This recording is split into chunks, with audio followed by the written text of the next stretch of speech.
Kaitan dengan pasal ini ya. Oke, oke.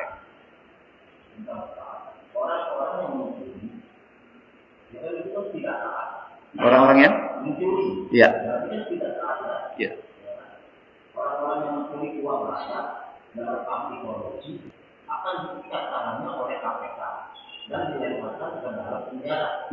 Dalam beberapa saat akan dikeluarkan kembali. Dan orang-orang kaya yang mencuri hak orang miskin karena hati pelit akan diikat juga tangannya oleh Allah hingga ke lehernya dengan rantai yang panjangnya 70 hasta. Lalu dilemparkannya ke dalam api neraka dan tidak akan dikeluarkan kembali. Apakah kata yang hebat dan dilemparkan tadi berlaku di dua dimensi? Iya. Baik.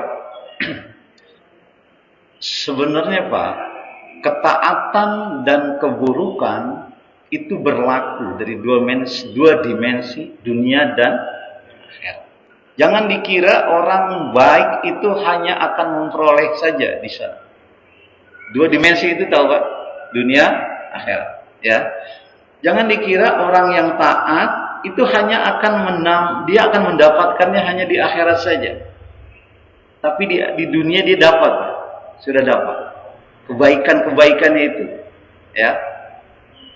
Jangan dikira orang yang maksiat itu dia hanya mendapat ukubah siksaan dari Allah di akhirat. Dia tidak dapat di dunia, dapat. Saya contohkan. Pencuri, maling. Lihat ya. Satu, di akhirat nanti dia berdosa karena dia mengambil hak orang lain tanpa jalan yang benar.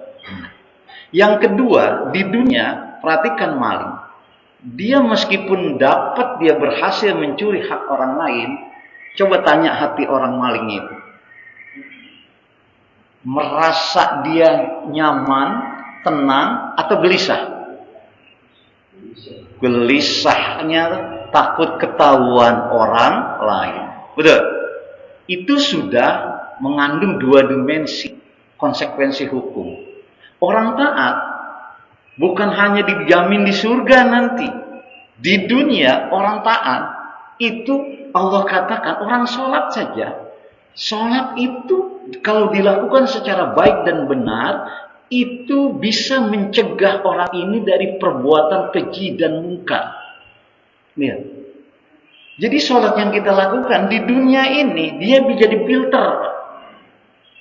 Mau melakukan perbuatan tidak bagus itu terfilter. Sudah dapat dia kebaikannya. Maka beda dengan orang yang nggak mau sholat. Jadi ada pengaruhnya. Dua dimensi ini ada. Dunia akhirat. Makanya orang-orang yang cerdas, ya ini Bapak bisa diperhatikan ya, yang apa yang saya contohkan ya. Maka ketika dia mengandung dalam hidup ini selalu mengandung dua dimensi dunia dan akhirat, maka orang-orang yang pintar itu dia ngejarnya bukannya dunia ya, tapi akhirat. Sebab kalau dia kejar dunia, dia akhirat nggak dapat. Tapi kalau dia kejar akhirat, dia dapat dunia. Saya contohkan, sholat atau ibadah atau kita berinfak, apa aja yang kebaikan-kebaikan itu. Kalau dia niatnya untuk dia menjadi orang-orang yang bisa dikenal dermawan, cuma itu, ya akhirat dia nggak dapat. Tapi kalau dia niatnya ikhlas, dia bantu orang, dia infak sedekah untuk akhirat, dia dunianya dapat. Dunianya apa? Orang akan melindungi dia, akan sayang dia.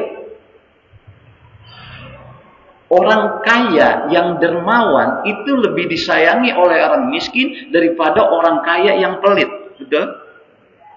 Tuh, di dunia itu. Belum nanti di akhirat. Jadi ketaatan yang kita melakukan di dunia itu mengandung dua dimensi kebaikan. Dunia dan akhirat. Percaya ya, ketaatan yang kita lakukan sekarang, sholat subuh berjamaah itu tanpa disarai melahirkan ketenangan dalam kehidupan. Tenang aja. Begitu. Ya, jadi kita nggak usah dikhawatir. Orang-orang yang soleh, orang-orang yang taat, itu akan melahirkan kebaikan, bukan hanya di akhirat yang kita harapkan itu, tapi juga di dunia dia sudah merasakan itu. Begitu juga sebaliknya. Wallahu a'lam bishawab. Oke.